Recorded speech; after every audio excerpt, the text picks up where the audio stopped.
Welcome to The Explainer. Listen, today we're doing more than just learning. We're planning an operation. We're going to crack the code on how you can safely get your hands on Bitcoin in 2026, and yeah, we're framing it as the ultimate digital heist.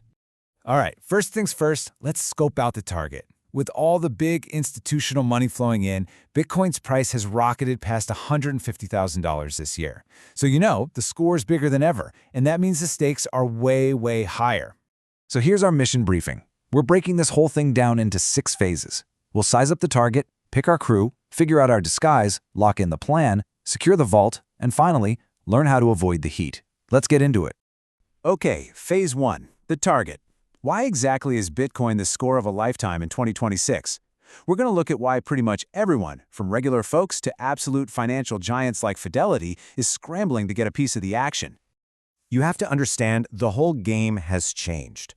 This isn't some niche thing anymore. We've got the big traditional money managers and huge institutions jumping in with both feet. And that signals a whole new era of legitimacy, making Bitcoin a serious part of investment portfolios all over the world. Right. So, every good heist needs a reliable crew. And in our world, that means picking the right crypto exchange. This is your way in, so this choice is absolutely critical. You've basically got 2 main routes. On one hand, you have the centralized exchanges, or CEXs. Think of these as the big, fortified, brightly lit banks. Easy to use, lots of activity.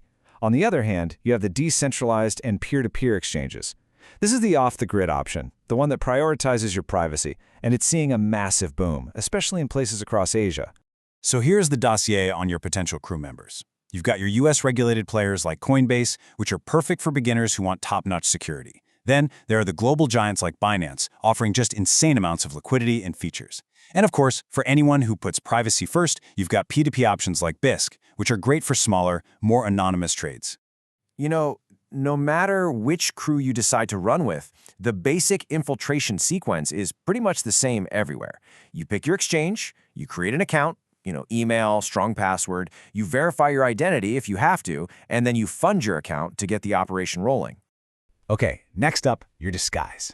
To get inside one of the big, regulated exchanges and use all its features, you've got to pass a security check. And in the financial world, they call this KYC. KYC just stands for Know Your Customer. It's a required process for most financial institutions, really. It's designed to stop things like money laundering by making sure you are who you say you are. And that usually means showing them some kind of government ID, like a driver's license. So, this is the big choice you have to make. Do you go in with full clearance, do the KYC, and get higher limits and all the features, but know that your real-world identity is now tied to your crypto? Or do you go off-grid for total anonymity? It's the ultimate trade-off between convenience and privacy. All right, our disguise is all sorted out. Now it's time to actually go over the plan for the acquisition. This is all about funding the operation and making the purchase. When it comes to getting your funds in place for the mission, you've got a few tools. Credit and debit cards, they're instant, but the fees can be pretty steep.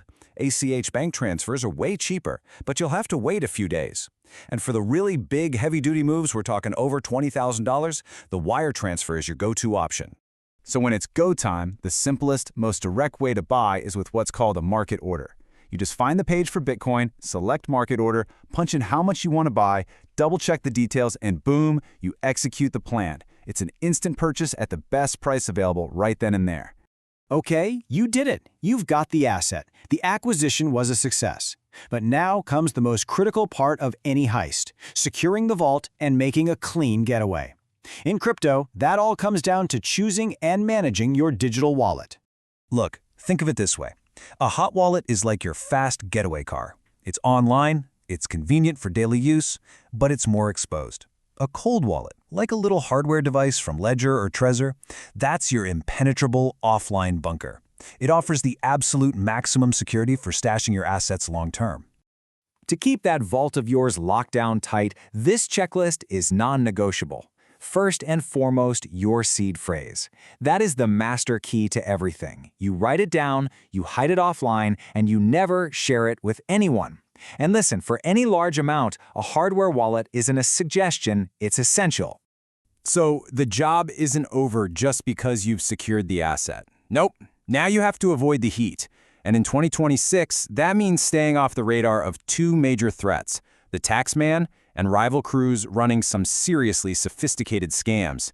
First, let's talk about those rival crews. Scammers managed to steal at least $14 billion in crypto back in 2025. And believe me, their methods are getting smarter and more convincing every single day.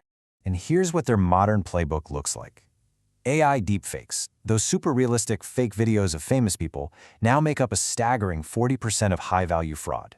Then you've got pig butchering scams, which are these long, drawn-out romance or investment cons.